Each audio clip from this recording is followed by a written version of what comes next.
Good morning, ladies and gentlemen. Today we have Mr. Sandeep Tandon on Profit Perspectives. So it has been a huge honor to have the opportunity to sit down with you and learn from you. Thanks a lot. Happy to see young people are also interested in the area of finance. So, a little bit about him. While still in school, Mr. Tandon developed an early fascination with financial markets during the 1992 stock boom, and subsequent crash. His interest led him to pursue an MBA in finance and begin his career at GIC Mutual Fund, where he gained exposure to institutional investing and observed how large capital flows, macroeconomic factors, and market psychology influence asset prices. The, he later strengthened his analytical foundation at the research division of the Economic Times and helped establish IDBI Asset Management as part of his founding team. Over the next decade, Mr. Tandon held senior roles at leading financial institutions including ICICI Securities, Kotak Securities, and RefCo. These experiences deepened his expertise in derivatives, risk management, and market structure. In 2007, Mr. Tandon founded the Quant Group, an investment and research firm built around predictive analytics, macroeconomic forecasting, and systemic decision making. Launched just before the 2008 global crisis, the firm focused on disciplined risk management and identifying market trends. Mr. Tandon entered the mutual fund industry in 2018 through the acquisition of S2E03 Mutual Fund, which was subsequently rebranded as Quant Mutual Fund. By implementing proprietary quantitative models and algorithms, he transformed the fund from a small player managing less than 500 crores to one of India's fastest growing asset managers, surpassing 1 lakh crores in assets by 2026. So, starting the interview, our first question for you is: you acquired Escorts Mutual Fund in 2018 and renamed it Quant Mutual Fund. In a short period of less than 7 years, the fund has reached an AUM of 1 lakh crores. This is a rare achievement by any standard. How did you achieve this? Frankly speaking, if you understand investing and it's all about returns. Like how the people does it, they talk about entertainment. Similarly, it's all about returns and risk and risk. That is what risk you're taking and what returns you're taking. If you're able to generate superior risk asset incomes, then obviously you are on the top of the chart and people tend to follow you. You're able to make making money for others. Why you will not get them to us? Very simple business it is. But the difficult task is to maintain consistency and keep on outperforming. It's not an easy task. Absolutely. So one of the things that stands out about you is that you've always seemed extremely comfortable taking contrarian calls or calls that kind of differ from the established market conventions. So how do you get this confidence to back your conviction, and also how do you manage risk while doing so? Okay. So it's a good question. Frankly speaking, if you understood our main core, it means we quantify it. So all the calls which we take in, it may look like it's a contra call sometimes, but not necessarily. These are data driven calls. We are able to quantify the extreme inflection points. Okay? When I say extreme inflection point is when stock has hit extremely low levels, right time low, people are not willing to touch it. People just waiting that and everybody wants to get it off. Those inflection point, the extreme pessimism or capitulative phase, we capture through data. Something similarly is also there on the top of the cycle. You see a euphoric phase, maniac phase, extreme level of euphoria, which is also captured through data. So we are slave of data. Okay? So we say analysis adds up and data is God. That's the way data is everything for us. Everything revolves around analytics. So, how do you take a call when you get this data? Say, for example, you find out that this stock has reached a bottom low. How do you know that it will continue going or it will go back up? Okay. So we the multivariance model, which means we are not dependent on few factors. Like how people look at pure valuation. Okay, a lot of people say I'm a fundamental guy. I look at fundamental of the company. Okay, and for me, that is supreme. If you meet a technical analyst, he will say, I don't care about fundamental. I look at the charts. Charts are the god status for me. Chart tells me everything. And somebody is like pure sentiment guy. He says, I just look at the sentiment data and take contract calls. Okay. So there are various way of looking at what we do at Quant is we have a blend of all three aspects. We say fundamental equity, the prana, and sentiments, the maya. So we bring a blended approach of VLRT where we bring valuation analytics, equity analytics, and risk appetite. All three are one-third weightage. And all three are function of timing analytics. So timing analytics is the risk management tool. So we very proudly say we are in the business of risk management. Returns are byproduct. A lot of people who chase returns don't capture or get sucked sometimes in terms of very hype which is getting created. So risk is very vital tool for us. Okay? If you just focusing only on the returns, you may not be a very successful or good investor. You have to assess your risk first. Okay? Anybody who assesses your risk first should be a important segment. And something very important when we do our own analytics, we talk about you have to be ahead of the curve in assessing the risk. If you do a postmortem approach, okay, that was the risk off period or now it's a risk on period, but that time you have missed sizable opportunity. So risk you have to be ahead of. So, do you give equal weightage to all three aspects that you mentioned? Or Yeah, is in simple terms, yes, but in reality it differs. It also differs on the environment. Let's say what happened in COVID. Okay, so when you get extreme, I'll say extreme data points, some event happens. So that's the time the risk appetite and liquidity and analytics weightage becomes on higher side. Okay, because what is collapsed when market crash happens, risk appetite collapses, liquidity collapses. So you have to give higher weightage because when market recover, liquidity and risk appetite comes back, and that's the reason you see a sharp recovery. It's not like in few weeks or few quarters that fundamental has changed completely, but these data points are spiking on daily basis, so that becomes very critical at that stage. So another question we would like to ask you is, has there been any failure in your career which has taught you more than any successful investment has? And also, this question is kind of related to this, how do you deal with extremely lean times in the market or bear phases? Like right now, in the last couple of months, you could argue the market has not been doing so well. And right when you, about 2 years after you started Quant Mutual Fund, COVID hit. And in 2008, the global financial crisis hit. So how do you manage to stay optimistic during these phases? Yeah.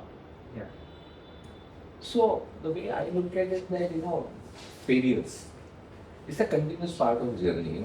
So it's that's how long you're human beings will tend to make mistakes. Okay? The good part about us is that we don't like to repeat the mistake. That's the reason we build processes around it. Okay? When we talk about our own predictive analytics, okay, so let's understand it's not a postmortem analysis. Postmortem analysis everybody can do. Prices fall or rise at 3:30. Every journalist has answer. Why market went up, why market fall. When it is falling, nobody has answers. Okay. So what is important when that's when we say is the part of predictive analytics. You can predict what is coming. Okay. So predictive analytics is not a deterministic science. It's not certain you can say, but it's a probabilistic science. We as a student of mathematics, we try to quantify the probability of that event in very simple terms. And we keep on improving that the probability of that occurrence is rising. Okay, that's the game we play. So we also get it wrong. It's not like all the time we are right. 28% time we are always wrong as a data which we have wrong. 80% time we get it right. That's a good number to have.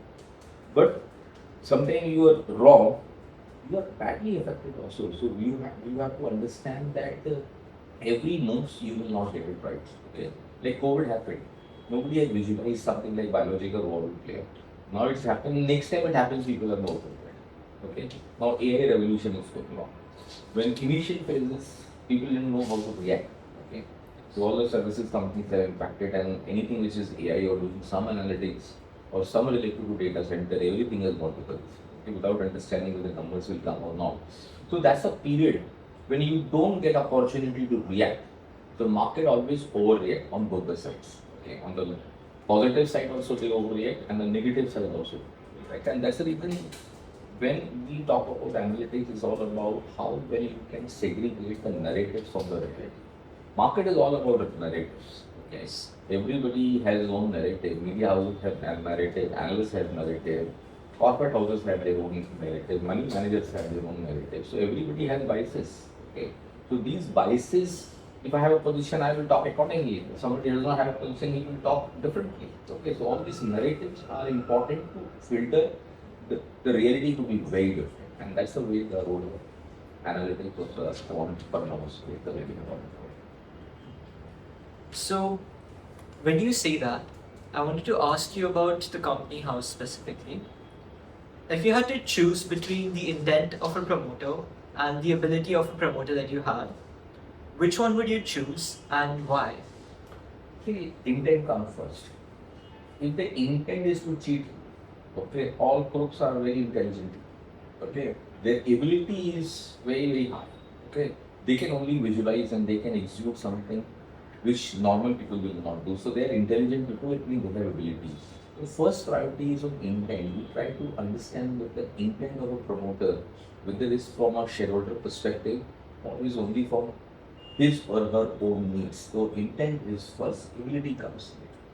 First intent, but intent is good but does not have ability, that also doesn't work. Okay, so intent you have to gauge first, then ability comes. Right.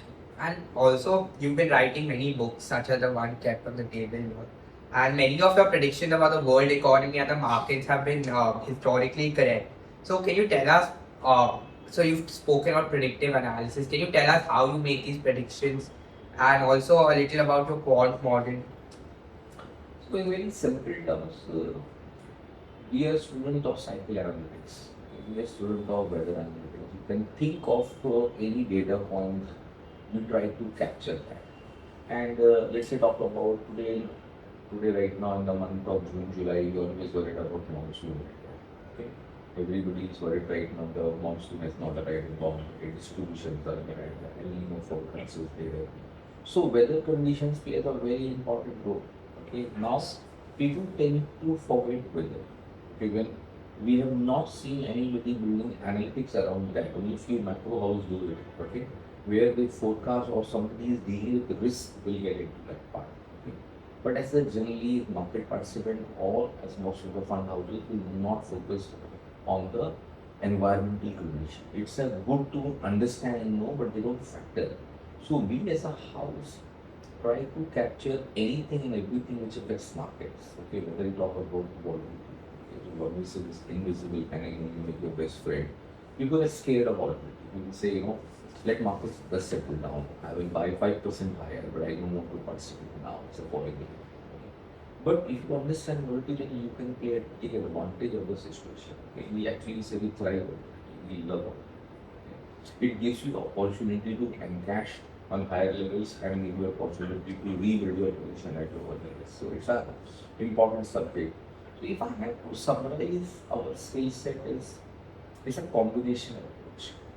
We look at thousands of data points. Okay, we spend sizable money.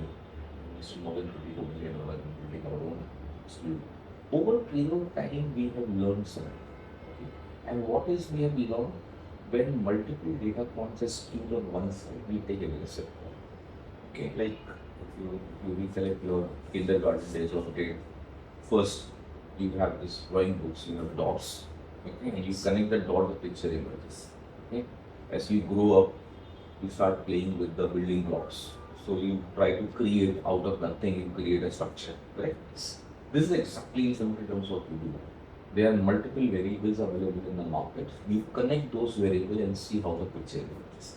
If picture is very clear, you have more certainty. If picture is hazy, then you have less clarity or more uncertainty. So when you have more uncertainty, you lie low, don't take aggressive call. When you have a certainty, you take aggressive call. That's the way we differentiate, When risk on cycle comes, we are able to outperform significantly. And when risk of environment is there, sometimes our fall is also on a higher side looks, but it's a part of a strategy. Because every cycle you cannot capture. So in a good cycle, you try to accumulate more returns or more profit and then try to defend in a bear phase. Right.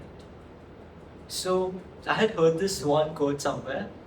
There was this one person who was researching about a company, and what he did was pretty unconventional to me.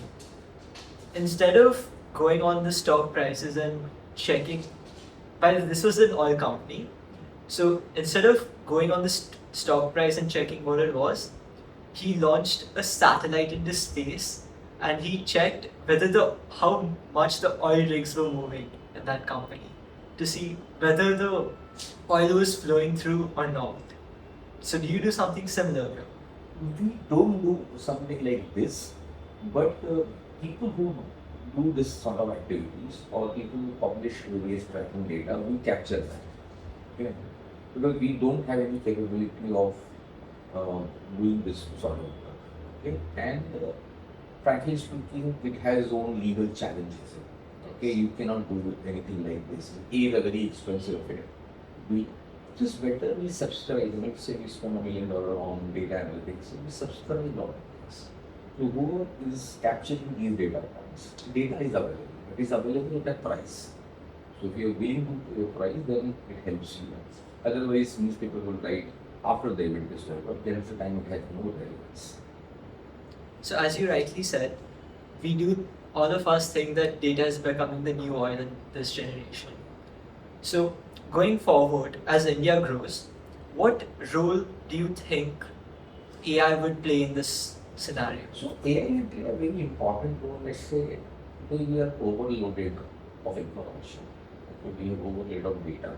We don't know what to do. Okay. Earlier, when we grew up, there was no Google or only used to do library and stuff like that. Okay. Today you have too many options. You download, you don't know how much you can download. Okay, you don't have time to even digest everything. So with this AI tools, it can customize your requirement, can create something for you. If you can define your inputs so well, AI can do a great job. So basically, it will help us in improving our efficiency and productivity. So I think it's a great achievement for not only for this industry, but in general for the markets and economy and good for human kind. So, you are able to improve your efficiency and do it in a few minutes, something which used to take you hours or 3 days. Great achievement. So how do you think this entire AI thing will play out in the next 5 years? So, as far as India is concerned, we are still in a very early stages of adoption. But good part about India is that we are good adopters. So we may not be ahead of the curve in terms of designing or creating these AI tools, but we will be good to adapt and we will be good in re-engineering and we will to recreate lot many things. So on the challenge is how effectively you can implement them. Okay, rather than you saying it's great and it's nice and people are enjoying the few minutes. But if somebody has to really optimize like the formulas of the organization or then you need implementation. We at Quant are ahead in this stuff because predictive analytics has been built for nearly 30 years. Like we have our own mining tool called Quantum. 30 years we have it. So there was no AI or ML, but with this AI and ML coming picture, it will also help us, in stabilizing these things or maybe speed, which is a very important. So timing aspect, I think AI will really help us. Also, so India's current market capitalization of the equity markets is around 4.8 trillion, 4.9 trillion. So, firstly, do you think it will be able to reach around 20 trillion in the next 10 years? And also related to this, as India grows, as the GDP grows, what sectors do you think will benefit the most out of India's growth? Because we have a target to become a developed country in around 21 years, around that. So as India grows, which sectors are you the most optimistic about? So, though it is too early and too premature to speculate what will be number, but we are very optimistic about India. We are seeing we are in structural program and demographics in our favor. So we believe that till 2047, when the demographic cycle peaks out, till 47, 50, I think we are in a good situation. Now, as far numbers is concerned, it's a relative thing. Where we appreciate 30%, then this number will achieve much earlier. But irrespective of that, what is important in India is one of the fastest growing economy in the world. So we remain optimistic. Yes, on recent times, we have underperformed on relative basis, we have done bad. It's not an absolute basis, we have done, but on relative basis, we have not that so picture looks slightly ugly right now. But from a long-term perspective, we have to be constructive of it. And if you believe in it is all about power sector, which is the lifeline of any industry. Green will come into picture, EV coming into picture. So new age will play a very important. I'm not talking about intangible companies are building absurd valuation, but the real hard asset business, ports, road assets, engineering companies, no. So construction companies, pharmaceutical we have potential. If we are able to do a good job on the energy front, then we are in fact able to build better manufacturing base also in India. So long term constructed, even the short term also. So, our final question to you today is, what advice will you give to the youth, the upcoming youth, on life and career? See, the important advice being ourselves using or building analytics, I think everybody should focus on analytics, whether you are part of markets or not. In every area of analytics, so in your real life also. If you are becoming more objective, instead of getting into the subjective debate, then you can quantify the objectivity, then this analytical tool helps us. So what is very important to have a mindset to be creating your own analytical tool, or to have that analytical mindset or the bent is required. Sometimes people don't understand because I have a programming ability, I don't have it. But unless you yourself understand, you will not able to do this, or you will not able to optimize even the best of the AI. So that analytical mindset is very important for the next generation. Thank you so much, sir. Thanks a lot. Lovely meeting you guys. And thanks for coming to our office so early on Sunday morning. Yes. Thank you. Thank you.